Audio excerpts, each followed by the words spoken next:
کہ وہ آئیں اور صدارتی خطاب ارشاد فرمائے۔ شیخ عبد المعید مدنی حفظہ اللہ۔ الحمدللہ رب العالمین والعاقبۃ للمتقین والصلاۃ والسلام علی اشرف المرسلین محمد وآلہ وصحبہ اجمعین، اما بعد۔ قل هل ننبئکم بخیر من ذلک للذین اتقوا عند ربہم جنات تجری من تحتها الانہار خالدین فیہا وازواج مطہرۃ رضوان من اللہ واللہ بصیر بالعباد۔ حضرات، آپ لوگ عاشورہ کے حوالے سے یہاں تشریف لائے ہیں۔ عاشورہ کے متعلق آپ نے سنا کہ ایک طرف آپ کو روزہ رکھنے کا حکم دیا گیا، اور اس یادگار میں کہ حضرت موسیٰ علیہ السلام کو اور ان کی قوم کو اس دن نجات ملی تھی، تو خوشی مسرت کی بات تھی۔ دوسری طرف کربلا کا واقعہ ہے کہ انہی یہود سے جڑا ہوا ہے۔ ایک طرف ایک دن نجات پاتے ہیں اور دوسری طرف آل نبی کو قتل کر دیتے ہیں۔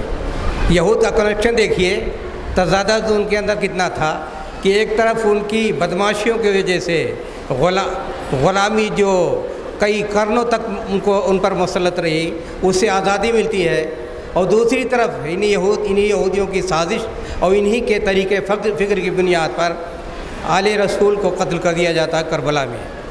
دونوں واقعات کو، حادثات کو جوڑیے اور اس کے بعد فیصلہ کیجئے کہ اس دن کے حوالے سے آج امت مسلمہ کے اندر کتنی خرابیاں پائی جاتی ہیں، کتنی گمراہیاں پائی جاتی ہیں۔ ایک طرف رسول کریم صلی اللہ علیہ وسلم حضرت موسیٰ علیہ السلام کی قوم کی نجات کی بنیاد پر خوشی میں شکرانے کی طریقے پر روزہ رکھتے ہیں، اور دوسری طرف آل رسول کو اسی طرز فکر پر سوچنے والوں نے قتل کر دیا۔ اس کے اثرات کیا ہوئے امت پر؟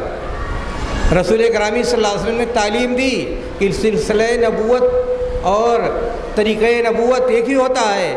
کسی نبی کے قوم کو نجات ملتی ہے تو دوسرے نبی کے قوم کو شکرانہ ادا کر سکتا ہے اور شکریہ ادا کرنا چاہیے، لیکن یہاں سب کچھ الٹا ہو گیا۔ جس نبی نے موسیٰ علیہ السلام کی قوم کی نجات پر شکرانہ ادا کیا اور روزہ رکھا، اسی کے گھرانے والوں کو کربلا میں قتل کر دیا جاتا ہے، اور قتل کرنے والے کا ان کا سلسلہ کہاں سے جڑتا ہے؟ انہی یہودیوں سے جڑتا ہے۔ سوال یہ ہے، اس تضادات کی دنیا میں اس تضادات کے اثرات مسلمانوں پر کیا پڑے؟ آج اگر غور کیا جائے تو اس تضاد کی بنیاد پر مسلمانوں کے ایمان، عقیدے، اخلاق، طور طریقے حکومت، سیاست، معیشت، سب کو اس سے نقصان پہنچا، اور 1450 سال بیت گئے لیکن آج اس میں کوئی کمی نہیں آئی ہے۔ آج اختلاف بڑھتا چلا جا رہا ہے، آج اس کے اثرات برے لوگوں پر مرتب ہوتے چلے جا رہے ہیں، اور اگر اس سے متاثر ہوئے تھے شروع میں کچھ لوگ، تو آج ساری دنیا کے مسلمانوں میں دیکھیے تو اس سے شیعہ متاثر ہیں، بریلوی متاثر ہیں، اخوانی متاثر ہیں، جماعت اسلامی متاثر ہے، قومیت زدہ لوگ متاثر ہیں، علمانی متاثر ہیں، جمہوریت ماننے والے متاثر ہیں۔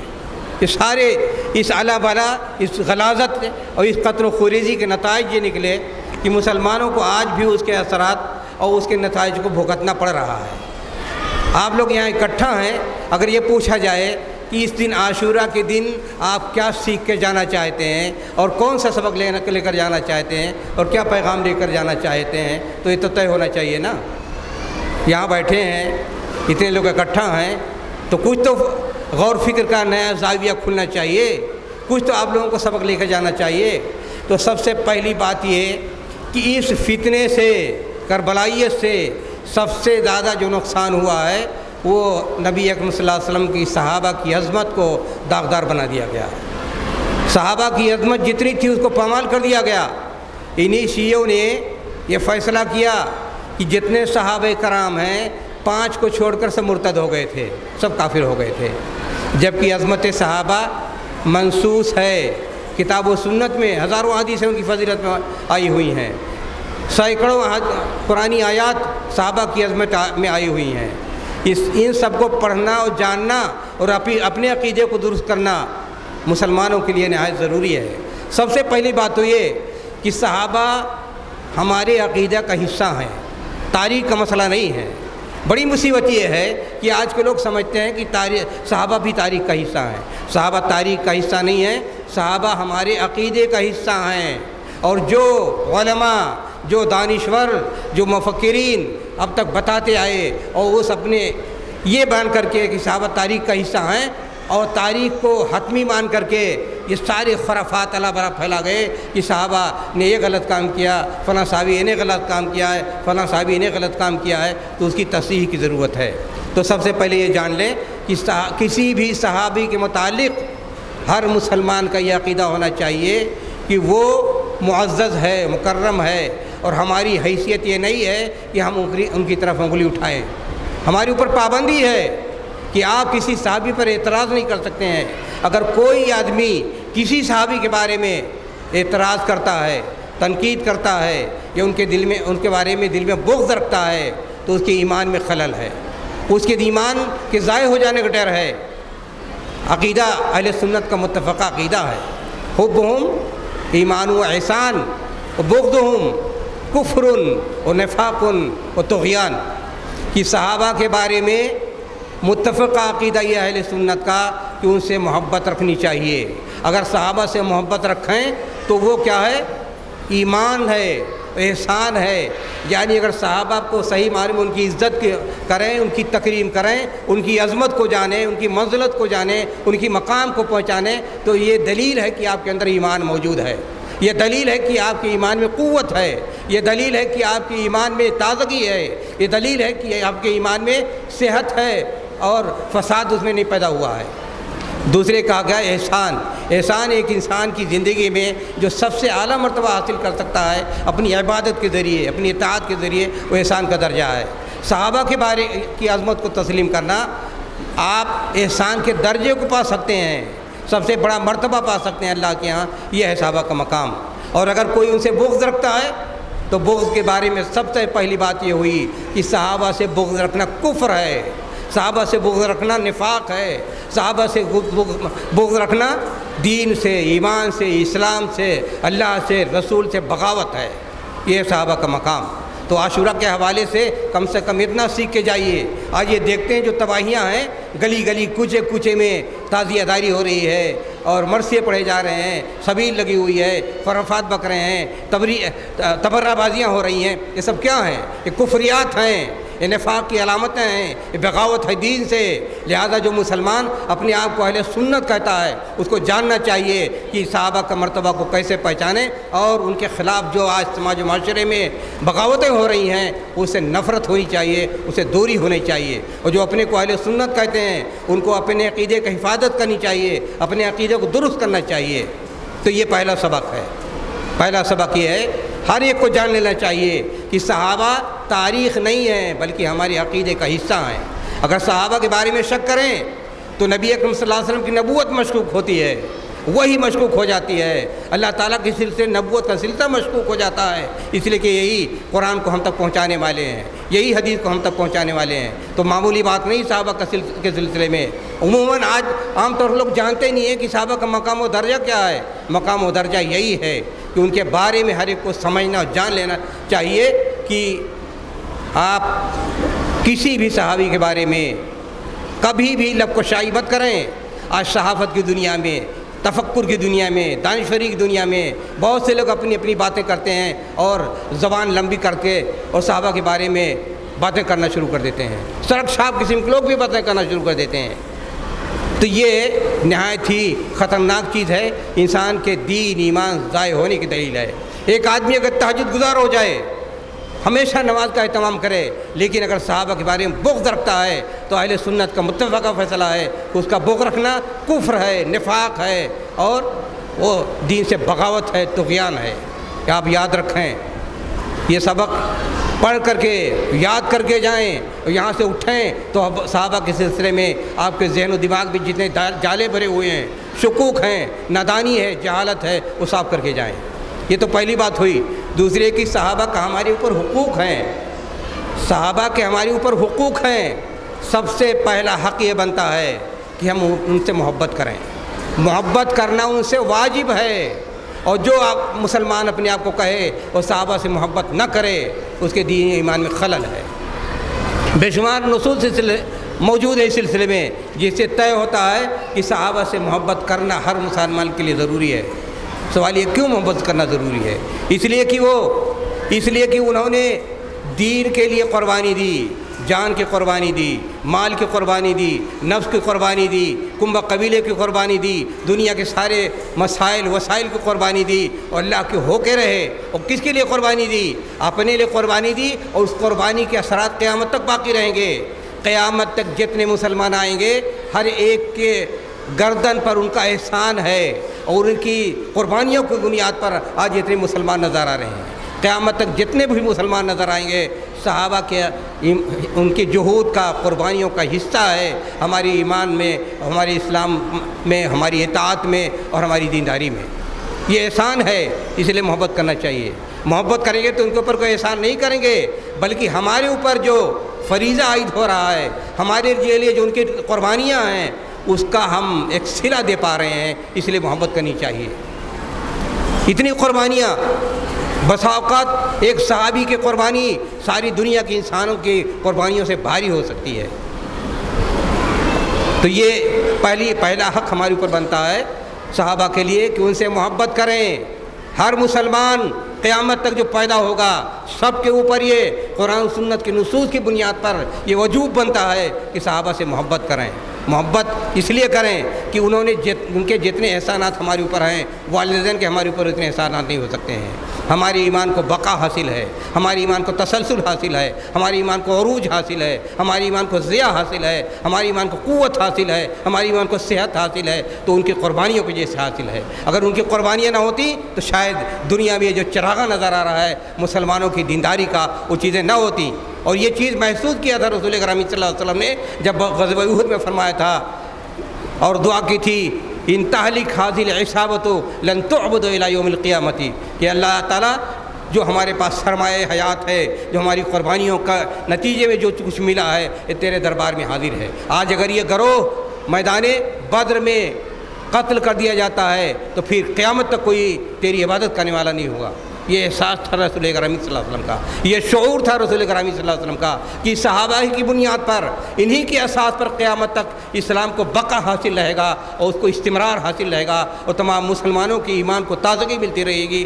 وہ اللہ کے رسول نے پوری طرح اس کو محسوس کیا تھا، اسی لیے دعا کی تھی۔ اور رسول جو محسوس کرے، رسول کا جس چیز کا شعور ہو وہ کامل طور پر 100% صحیح ہوتا ہے، اس میں ادنیٰ درجے کی شک کی گنجائش بھی نہیں ہوتی ہے۔ تو پہلا حق ہوتا ہے۔ دوسرا حق ہمارے اوپر یہ ہے صحابہ کے حوالے سے کہ ان کے لیے استغفار کریں۔ قرآن کریم میں اللہ تعالیٰ نے بیان کیا کہ مومن کی شان یہ ہوتی ہے کہ صحابہ کے لیے دعا کرتے ہیں، ربنا اغفر لنا ولاخواننا الذین سبقوا ولا تجعل فی قلوبنا غلا للذین آمنوا۔ یہاں دو دعا کی جاتی ہے کہ جتنے مسلمان بعد میں آتے جائیں گے، صحابہ، تابعین، طبع تابعین، قیامت تک، ان کے لیے اللہ تعالیٰ نے بیان فرمایا کہ ان کی صفت یہ ہوگی، خوبی یہ ہوگی کہ وہ دعا کریں گے اپنے پہلے گزر جانے والوں کے لیے، اور اولین درجے میں صحابہ اس میں ہوتے ہیں۔ اور یہ دوسری دعا یہ کہ ہمارے دل میں ان کے خلاف کوئی کینہ نہ ہو، کوئی کپٹ نہ ہو۔ اس لیے بہت سے علماء کہتے ہیں کہ جو مسلمان اپنے سینے میں کسی صحابی کے متعلق کینہ، کپٹ، بغض و حسد رکھتا ہو، وہ غنائی میں اس کا حصہ نہیں مل سکتا ہے، فے میں اس کا حصہ نہیں ہو سکتا ہے۔ امام مالک نے، دوسرے علماء نے کہا ہے۔ اس لیے ہر مسلمان کے دل کو صاف ہونا چاہیے کہ صحابہ کے متعلق ادنیٰ درجے میں کوئی حسد نہیں ہونا چاہیے، کوئی بغض نہیں ہونا چاہیے۔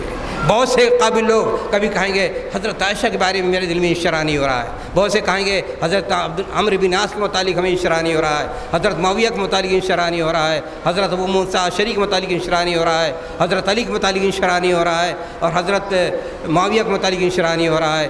یہ سب کیا ہے؟ وہ ان کی زندگی کا ایک لمحہ، معمولی صحابی کی زندگی کا ایک لمحہ بس اوقات پوری قوم و ملت کی زندگی سے بھاری ہوا کرتی ہے۔ ان کا مقام یہ ہے، ان کا درجہ یہ ہے، اور یہ نصوص سے ثابت ہے۔ بعض صحابیات سے یا صحابہ سے زنا کا جرم سرزد ہو گیا، جب ان کو حد نافذ کیا گیا اس کے بعد اللہ کے رسول نے بیان فرمایا کہ اگر ان کی توبہ کو تقسیم کیا جائے تو مدینہ میں جتنے بسنے والے ہیں سب کے لیے ان کی توبہ کافی ہوگی۔ مدینہ میں بسنے والے کون تھے؟ دنیا کے سب سے برگزیدہ لوگ تھے، جن میں سے ایک کے برابر آج کی ساری دنیا کی آبادی نہیں ہو سکتی ہے۔ تو ان کا مقام و درجہ یہ تھا کہ بس اوقات ان کی ایک کی توبہ ساری دنیا کی توبہ کے لیے کافی ہو سکتی ہے، یہ مقام و درجہ ہے۔ تو یہ دوسرا درجہ یہ ہے، دوسرا حق ان کا ہمارے اوپر یہ بنتا ہے کہ ہم ان کے بارے میں ان کے لیے دعا استغفار کریں۔ ہماری استغفار کے لیے ضرورت ان کو نہیں ہے، اس میں ہمارا بھلا بھی ہوتا ہے اور ان کا مقام بلند ہوتا ہے، اس لیے استغفار کی دعا کی گئی۔ یہ نہیں کہ گناہ گار ہیں ہم دعا کریں گے ان کے گناہ کٹ جائیں گے۔ مسئلہ یہ ہے کہ آپ دعا کرتے ہیں اپنے لیے تو ان کا ایک عظیم احسان ہے آپ کے اسلام پر، ایمان پر، تو ان کے لیے بھی آپ کو دعا کرنی چاہیے، مغفرت کی دعا کرنی چاہیے۔ تیسرا حق ہمارے اوپر یہ بنتا ہے کہ ان کے لیے ہمیشہ رضی اللہ عنہم کا ہے، ترضی۔ اللہ تعالیٰ نے جب ان کے لیے ترضی استعمال کیا، رضی اللہ عنہم ورضوا عنہ، اللہ ان سے خوش ہو گیا وہ اللہ خوش ہو گئے۔ تو اس کا استمرار ہونا چاہیے بندوں کے درمیان کہ ہمیشہ دعا کرتے رہیں کہ اللہ تعالیٰ ان سے خوش ہے اور وہ اللہ سے خوش ہیں۔ یہ ترضی، یہ واجب ہمارے اوپر، امت کے اوپر یہ فریضہ بنتا ہے اور حق بنتا ہے کہ صحابہ کے لیے جب ان کا نام آئے تو ان کے نام کے ساتھ یہ کہیں رضی اللہ عنہ ورضوا عنہ۔ چوتھا حق یہ بنتا ہے کہ ان کا ادب و احترام کریں۔ ادب و احترام کا تقاضا یہ ہے کہ اپنی زبان کو ان کے متعلق مت کھولیں، نقد مت کریں، جرح مت کریں، گالی مت دیں، کسی ناحیے سے بھی اگر ان کی تنقیص ہوتی ہے، ہمارے اشارے کنایوں سے، ہمارے لب و لہجوں سے، ہماری گفتگو سے، ہمارے نقد سے، ہمارے تصریحاً یا اشارتاً کسی ناحیے سے اگر کسی صحابی کے بارے میں کوئی آدمی ان کی توہین کرنا چاہے، تنقیص کرنا چاہیے تو اس کے لیے وہ حرام ہے، اس کی ہلاکت و تباہی کے لیے کافی ہے۔ رسول گرامی صلی اللہ علیہ وسلم نے بیان فرمایا من سب اصحابی فعلیہ لعنۃ اللہ والملائکۃ والناس اجمعین۔ سب کہتے ہیں عربی میں، صرف یہ نہیں کہ ماں بہن کی گالی دی جائے، سب کا مطلب یہ ہوتا ہے کسی ناحیے سے، کسی ڈھنگ سے کسی آدمی کی تنقیص کی جائے، عربی میں اس کو سب کہا جاتا ہے۔ تو کسی صحابی کی کسی ناحیے سے ان کی تنقید ہو، اور ان کی تنقیص ہو، ان کے مقام و درجے میں بٹارے ہماری زبان سے، ہماری تحریر سے، ہمارے قول سے، ہمارے اشاروں سے، تو ہمارے لیے حرام ہے۔ حکم دیا اللہ کے رسول صلی اللہ علیہ وسلم نے کہ جو آدمی کسی صحابی کی تنقیص کرے، ان کو گالی دے، ان کی مذمت کرے اور ان کے بارے میں غلط الفاظ استعمال کرے، ان کے لیے اس کے دل میں جذبہ نہ ہو بلکہ وہ حقیر و کمتر سمجھنے کی کوشش کرے یا ان کو کسی طرح کے متہم بنانے کی کوشش کرے تاریخ میں، تو بتایا کہ ایسے آدمی پر لعنت اللہ، اللہ کی لعنت، والملائکۃ، ملائکت کی لعنت، والناس اجمعین، سارے انسانوں کی لعنت ان پر ہوتی ہے، ساری مخلوق کی لعنت کا مستحق ہوتا ہے وہ آدمی اگر کسی صحابی کو گالی دیتا ہے۔ اندازہ لگائیے آج کے زمانے میں جتنے غلط قسم کے دانشور بنے گھومتے ہیں، چاہے یہ جماعت اسلامی کے لولے لنگڑے لوگ ہوں، چاہے یہ قبر پجے ہوں، چاہے یہ آج کے زمانے کے جمہوریت پسند ہوں یا استشراق زدہ ہوں، مشرکین کی اولاد ہوں، جتنے بھی غلط کار قسم کے لوگ ہیں اگر دانشوری کرتے ہیں، ان کی دانشوری سے صحابہ کے مقام کو بھٹا لگتا ہے، ان کی تنقیص ہوتی ہے، تو ایسے لوگوں پر صحیح حدیث ہے، جو حدیث میں نے پڑھی ہے اس کو علامہ البانی نے اس کی تصحیح کی ہے، اور کئی کتابوں میں یہ حدیث وارد ہے اسی الفاظ کے ساتھ کہ جو آدمی صحابہ کو گالی دے، یعنی تنقید کرے، ان کا درجہ گھٹائے، ان کے درجے کو نہ سمجھے، ان سے بغض رکھے، ایسے ایک بارے میں بتایا گیا کہ ایسے پر اللہ کی لعنت، فرشتے کی لعنت اور تمام انسانوں کی لعنت، ملعون مخلوق ہوتی ہے جو صحابہ کو نہ سمجھے اور صحابہ کے بارے میں کسی طرح کا غلط رویہ اختیار کرنے کی کوشش کرے، یہ ہے ان کا مقام۔ تو یہ چوتھا حق ہمارے اوپر یہ ہے کہ کسی طرح کبھی بھی جب بھی ان کا ذکر آئے کسی صحابی کا، ادب و احترام ہونا چاہیے، دعا ہونی چاہیے، محبت ہونی چاہیے، جذبات ہونے چاہیے تشکر کے کہ ان کی محنت و کوششوں کے نتیجے میں آج دنیا میں اسلام قائم ہے، استمرار اس کو حاصل ہے، بقا حاصل ہے، فروغ حاصل ہے۔ پانچواں حق یہ بنتا ہے کہ جتنے ان کے بارے میں جتنی روایتیں ہیں، کربلائی روایتیں ہیں، جھوٹی روایتیں ہیں، منافقین کی روایتیں ہیں، خوارج کی روایتیں ہیں، شیعہ کی روایتیں ہیں، تحریکیوں کی باتیں ہیں، جتنے غلط قسم کے لوگ ہیں وہ صحابہ کے مقام کو درجے کو نہیں سمجھتے ہیں، چاہے وہ روایتیں پرانی تاریخ کی ہوں، چاہے موضوعات کی ہوں، جتنی بھی ہیں، اگر صحابہ کے بارے میں وہ ان کے شخصیت پر بدنما داغ بن رہی ہوں اور ان کو تسلیم نہ کرنا۔ ان کے مشاجرات کے بارے میں اس زمانے میں جتنے واقعات ہوئے، سیاسی مسئلے کھڑے ہوئے، منازعات کھڑے ہوئے، کہ اس کے بارے میں مسلمانوں کا عقیدہ یہ ہونا چاہیے کہ زبان بند رکھیں، خاموشی اختیار کریں، اس میں انوالو نہ ہوں، اس میں نہیں کہتا شروع کریں فلاں نے کیوں جھگڑا کیا، فلاں نے کیوں جھگڑا کیا، وہ صحیح تھے وہ غلط تھے، سارے کے سارے حق پر تھے، اتحادی ان کے منازعات تھے، اتحادی اختلافات تھے، اس میں کسی کو ہمیں آپ کو یہ زیبا نہیں ہے، نہ ہم رکھتے ہیں، نہ ہماری حیثیت ہے، نہ ہمارا یہ مقام ہے کہ صحابہ کے بارے میں زبان کھولیں اور قاضی بننے کی کوشش کریں کہ انہوں نے یہ کہا، انہوں نے کہا، انہوں نے کہا۔ خاموشی ادب کا تقاضا ہے، ان کا مقام اتنا بڑا ہے، ان کا درجہ اتنا بڑا ہے کہ آج کے چھوٹ بھائیوں کو ساری دنیا کے مسلمان اگر اکٹھا ہو کر کے کسی ایک صحابی کے مرتبے کو گرانا چاہے تو ان کو یہ مقام نہیں حاصل ہے، ان کے لیے بھی حرام ہے، سب کے لیے حرام ہے۔ ایک ادنا درجے کے صحابی کی منزلت سب سے بڑی ہو سکتی ہے، تمام آنے والے تمام مسلمانوں سے بڑی ہو سکتی ہے۔ یہ تمام محدثین کا، علماء کا فیصلہ ہے، کوئی غب کی بات نہیں ہے۔ تو یہ خاموشی اختیار کرنا، یہ جتنے ذاکر ہوتے ہیں اور جتنے بڑے بڑے آج کے زمانے میں اس دن خاص طور پر گالیاں تبرے بازیاں ہوتی ہیں، بہت سے اہل سنت کے لڑکے چھوٹے بڑے عورتیں اس پہ دلچسپی لیتے ہیں، کان سے سنتے ہیں۔ حرام ہے ایسی چیزیں سننا اور ملعون قرار دینا چاہیے، صرف لعنت بھیجنی چاہیے اگر کسی سے اس بات صادر ہو، اور اگر کوئی یہ بات کہے تو یہ ہمارے اوپر حق بنتا ہے صحابی کا۔ چھٹا ہمارے اوپر جو ان کا حق بنتا ہے وہ یہ کہ ان کا ذکر خیر کریں، ان سے محبت کریں، ان کی بات کو بتائیں، ان کی قربانیوں کو ذکر کریں، ان کی جتنا محنت کی ہے، کوشش کی ہے، جتنے ان کے خیر ہیں، جتنے ان کی اچھائیاں ہیں، جن کے اچھے صفات ہیں جو قرآن کریم میں مذکور ہیں، جو حدیث میں مذکور ہیں، سب کو بیان کرنے کی کوشش کرنا، بیان کرنا چاہیے۔ آج کا زمانہ یہ ہے کسی ننگے ایکٹر کی بڑی بات ہو رہی ہے، کہیں کسی کھیل والے کی بات ہو رہی ہے، کسی گویے کی بات ہو رہی ہے، دیکھو ہمارے نوجوان بھی جھومتے رہتے ہیں، ان کی بڑائی بیان کرتے رہتے ہیں۔ یہ توہین کی بات ہے، ایک مسلمان کی ڈوب کرنے کی بات ہوتی ہے کہ کسی کھلاڑی کی اچھالتے پھریں ان کے نام کو، کسی ایکٹریس کے بارے میں گن گاتے پھریں، کسی سیاسی کے بارے میں گن گاتے پھریں۔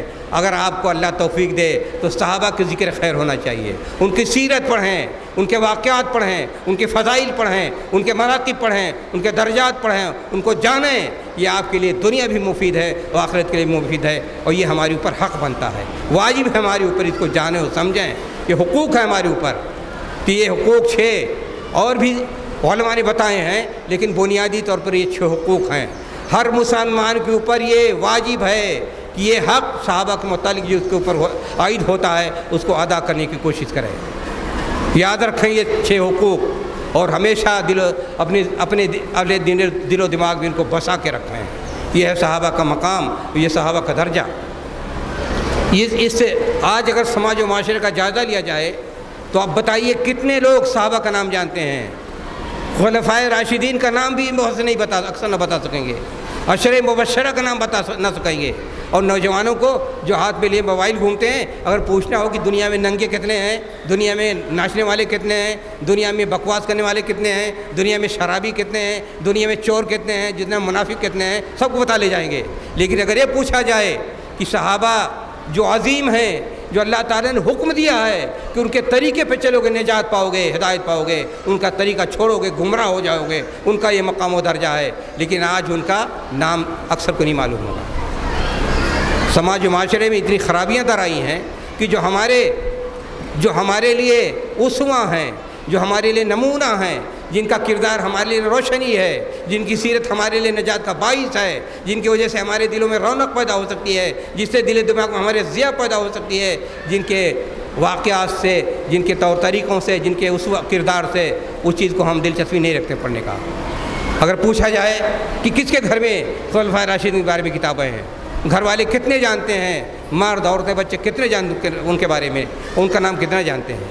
مشکل سے آج جس کا جواب مل پائے گا۔ بہت کم گھروں میں ایسا ہوگا کہ بال بچے عورتیں سب گھر والے جانتے ہوں کہ صحابہ کون ہیں، خلفائے راشدین کون ہیں، عشرہ مبشرہ کون ہیں۔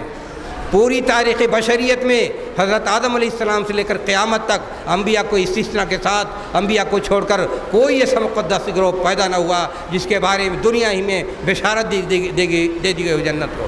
116 صحابی ایسے ہیں جن کے نام کے صراحت کے ساتھ بتا دیا گیا ہے کہ جنت میں جائیں گے، اور بہت سے صحابہ کے متعلق بتا دیا گیا ہے کہ جنت میں وہ کس جگہ جائیں گے، ان کا محل کیا ہوگا، ان کے ساتھی کیا ہوں گے، ان کا درجہ کتنا ہوگا، ساری چیزیں تفصیل بیان کر دی گئی ہیں۔ اور مجملاً جتنے صحابی ہیں سب کے بارے میں بشارت دی گئی ہے، وَلَهُمُ الْحُسْنَى، ان کے لیے حسنہ ہے، یعنی ان کے لیے جنت ہے۔ تو مجموعی طور پر سب کے بارے میں اعلان ہو چکا ہے، وہ جنتی ہے۔ ہو چکا ٹائم ختم۔ تو یہ کم سے کم آج جو اکٹھا ہوئے ہیں عاشورہ کے سلسلے میں، آج صحابہ کے بارے میں یہ عقیدہ اور ان کے بارے میں ہمارے حقوق کتنے ہیں وہ سب سیکھ کے جائیں، یاد رکھیں، اور یہ کوئی معمولی چیز نہیں ہے۔ جہاں سماج و معاشرے میں جتنی تحریریں آ رہی ہیں، خاص طور پر یہ بگڑے ہوئے نوجوان، یہ انقلابی لوگ، اور یہ دین کے لیے خطرہ بن چکے ہیں، نام لینے میں کوئی مسئلہ نہیں ہے، بلکہ نام لینا بتانا ضروری ہے کہ جتنے مودودی کی تحریریں پڑھنے والے ہیں، جتنی جماعت اسلامی کی تحریریں پڑھنے والے ہیں، یہ جتنے صحابہ کی شان و عظمت کو پامال کرتے رہتے ہیں اور ان کو عام انسانوں کے درجے میں رکھنے کی کوشش کرتے ہیں، وہ سارے کے سارے ملعون ہیں رسول گرامی صلی اللہ علیہ وسلم کی زبان پر۔ رسول گرامی صلی اللہ علیہ وسلم کے زبان مبارک سے ایسے لوگ ملعون ہیں، ان کو سدھر جانا چاہیے، ان کی اپنی آوارہ فکریوں کو چھوڑ دینی چاہیے، ان کو اپنے لونڈے پن کو چھوڑ دینا چاہیے، دین کے صحیح طور پر سمجھیں اور امت کے لیے وبال جان مت بنیں۔ آپ جانتے نہیں ہیں کہ کتنے نقصان ہوئے ہیں، اسی کربلائیت کو اتنی لوگوں نے اتنا اہمیت دی ہے کہ آج رافضیت، خارجیت اور تحریکیت کی بنیاد پر 70 سال کے اندر 50 لاکھ مسلمان مارے گئے ہیں، انہی کی ناسمجھی کی بنیاد پر، انہی کی خارجیت کی بنیاد پر، انہی کی رافضیت کی بنیاد پر اتنا امت کو نقصان ہوا ہے۔ غور سے جانیں امت کہاں جا رہی ہے، کدھر سے گزر رہی ہے، اتنا بڑا نقصان۔ اتنا تو سقوط بغداد تو وقت مسلمان مارے نہیں گئے تھے جتنا دین کے نام پر تحریکیوں نے اور رافضیوں نے مل کر کے 70 سال میں مسلمانوں کے قتل کا موجب بنے ہوئے ہیں، اور انہی کی بدزمانیوں، انہی کی غلط رویوں اور انہی کے غلط طور طریقوں کی بنیاد پر سارے دشمن ہمارے اوپر چڑھائے۔ اور 10 سال ایسا بھی رہا 9/11 کے بعد کہ دنیا میں جتنے داڑھی رکھنے والے تھے اور جتنے نقاب پہننے والی عورتیں تھیں ان کو مجرم قرار دیا گیا تھا، سارے مدرسے مجرموں کے اڈے بنا دیے گئے تھے، مساجد کو فتنوں کی جگہ بنا دی گئی تھی، انہی مجرموں کی بدماشیوں کی وجہ سے، ان کی ناسمجھیوں کی وجہ سے اور ان کی غلط کاریوں کی وجہ سے۔ تو ہم جی رہے ہیں جس دنیا میں، جس ماحول میں جی رہے ہیں، اس میں جاننا چاہیے، سمجھنا چاہیے۔ دین کوئی فیشن کا نام نہیں ہے کہ کوئی آدمی آ کر کوے کی طرح کائیں کرنے لگے، پسند آ گئی اور اس کو پیچھے بھاگنا شروع کر دے۔ یہاں دین بصیرت کی بنیاد پر زندہ رہتا ہے، لوگ بصیرت کی بنیاد پر مسلمان زندگی گزارتے ہیں۔ یہاں ایک ایک حرف کے بارے میں استناد کی ضرورت ہوتی ہے، ایک ایک معنی کے بارے میں استناد کی ضرورت ہوتی ہے، تب جا کر آدمی صحیح دین کو پاتا ہے اور ہدایت پر قائم رہتا ہے۔ لیکن اپنے منمانی، اپنی پسند، اپنی چوائس، فیشن، نخرے، لونڈے بازی، یہ ساری چیزیں اگر چھوٹ دے دی جائے تو دین کا حصہ بنانے کے بعد صرف مسلمانوں کو تباہ و برباد کرنے کے سوا کچھ نہ ہوگا۔ اللہ تعالی ہم سب کو توفیق عطا فرمائے کہ ہم دین کو صحیح طور پر سمجھیں اور اپنے جذبات کا مسئلہ نہ بنائیں، دین کو مستند حیثیت سے سمجھیں، دلیل کی بنیاد پر سمجھیں، اس کے مطابق زندگی گزارنے کی کوشش کریں۔ وآخر دعوانا ان الحمد للہ رب العالمین۔